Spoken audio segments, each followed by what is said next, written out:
Greetings, travelers. I'm your host, the C-Dot that knows a lot, Dr. Waluigi. While he's not one of my favorite horror directors of all time, Wes Craven is still one of the few masters of horror that deserves a lot of respect for what he did for the horror genre. Sadly, not many people know about his other work outside of the Nightmare on Elm Street series and the Scream series. So, in dedication of, and for others who want to see more of his work, here are my top 5 favorite movies directed by Wes Craven. Number 5.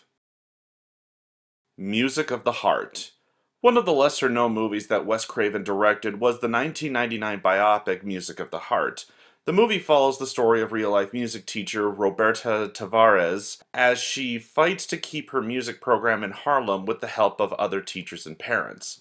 What I like about this movie are the performances, especially Meryl Streep in the lead role as Roberta Tavares, who took the time to learn to play the violin as the film was being made to make her character more authentic. While the film isn't the most unique for this genre, it's still a film I think Wes Craven fans should check out for his range in directing. Number 4. The Hills Have Eyes. While Wes was mostly famous for his movies that were made in the 80s and 90s, his actual start in the film industry was the 70s. One of those films that became iconic was The Hills Have Eyes, about a family that gets stranded in the desert and is attacked by cannibals living in the hills surrounding the desert.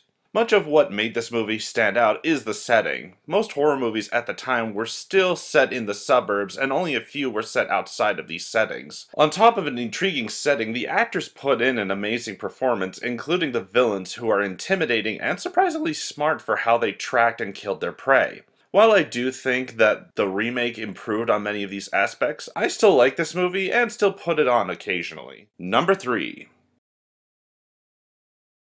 Swamp Thing. While the character isn't as recognizable as other DC characters like Superman, this movie is what got me interested in picking up the comics for the character. Following the origins of Swamp Thing, a news reporter is brought down to the Louisiana bayou where she meets Dr. Alec Holland, who's working on a formula to help create vegetative life in desolate areas like deserts. However, an evil businessman named Arcane wants to use this science to rule the world. After being mixed with his chemicals and the swamp water, Dr. Holland transforms into the mighty protector of the green, Swamp Thing. While not as graphic as the comics or his modern-day aesthetic, this movie still holds up as one of the great comic book movies that was made by someone who wasn't a big fan of comics. However, Wes did put in a lot of effort to make this something enjoyable for everyone, including movie critics. Definitely worth checking out if you're into comic book movies by DC and the 90s sci-fi television series that was made as a sequel to this movie. Number 2. A Nightmare on Elm Street. I've already talked about this movie on my channel, but there are a few things that I'd like to add that I didn't mention in the review. For one thing, I love how they kept Freddy in the shadows to make him more of a monster and how every time he cut himself he would bleed green blood. While I still feel that the ending is the weakest part of the movie, I still think that it holds up as one of the greatest horror films of all time. It's just not my personal favorite of all of Wes Craven's movies. Number 1. The People Under the Stairs. One of the few movies that Wes made in the 90s, this movie is about a group of thieves who break into their landlord's home to steal back the money that they've been taking from their tenants. Unfortunately, the thieves end up discovering that the landlords are crazed cannibal maniacs that are out for blood from these thieves. There are several reasons why I love this movie so much. For starters, the main character is very relatable as he wants to steal the money in order to save his family from being put out on the streets and to save his mother from her disease. The other reason is just how funny it is with the kid having to fight off the crazed parents as well as trying to save the kids who've been captured by these crazed adults. If you haven't seen this movie yet, definitely check it out. It is worth it. Well, thanks for watching. I'm Dr. Waluigi, and remember, don't judge a book by its cover, 'cause you'll never know what's inside. Good night, everyone.